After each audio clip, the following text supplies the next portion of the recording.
Hey there YouTube, this is mr.lubufu, and for Halloween I decided to do a personal countdown of my top 10 Halloween cards, or Halloween based cards, or cards that I feel fit the flavor of the holiday.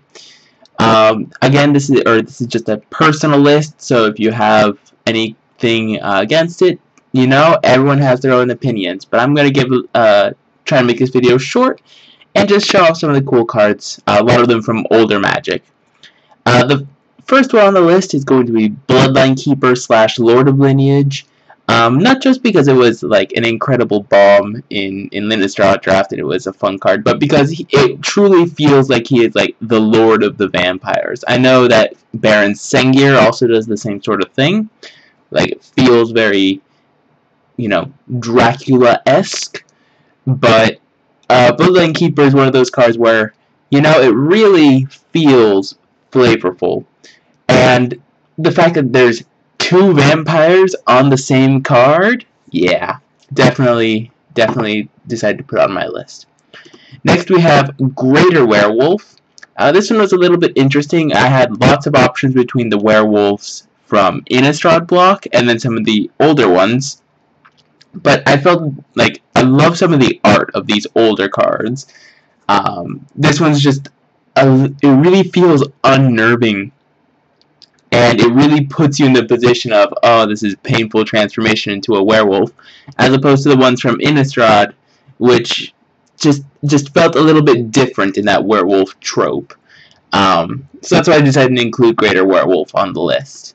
Next we have Masked Admirers. The reason I include this on the list is, well, part of Halloween you have to include trick-or-treaters. And what better than having masks running around, people unable to see your true face. Its reprint, Modern Masters, also helps a lot of people know what the card is too, but definitely something that I wanted to include on my personal list. Next we have Cyclopean Mummy.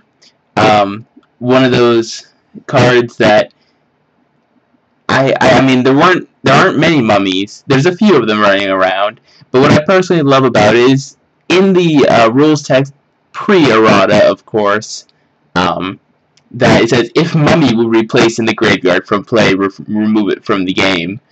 And of course that was errata to say Cyclopean Mummy, but it was one of those things that just harkened me back to the older game.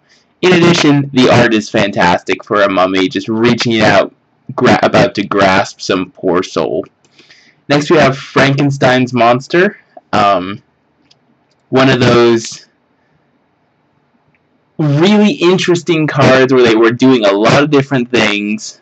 It's basically, it's a 0/1 for X black that when you come into play, exile X creatures from your graveyard. And you may choose to give it +2/+0, +1/+1, or +0/+2. But the reason I wanted to bring it up is not just is the whole Frankenstein's monster thing just classic. It really feels like you're taking the corpses of the creatures that have already died and are just infusing it into this monster. It just really feels really flavorful. And Halloween tends to be the same sort of thing involving Frankenstein. Like, one of the classic costumes is that of Frankenstein's monster. Next we have Terror. It's pretty straightforward. I included the this is, I believe, alpha art and everything. They did reprint it with the same art later on, but Terror is, I mean, if you had one word to describe Halloween, what would you think? And I personally was thinking horror or terror, same sort of thing, so definitely a card I wanted to include. Next we have Buried Alive. This one I was kind of torn to include it, but I wanted to put it on because one of the things I personally think a lot when it comes to Halloween is my childhood was mildly scarred by Edgar Allan Poe and his writings, and this card just reminds me of it, and it's just one of those small feelings that are just mess with me. That's why I included it. And I chose this art over the Graveborn edition one because this one, again, feels a little bit darker, a little bit more horror field. Horror.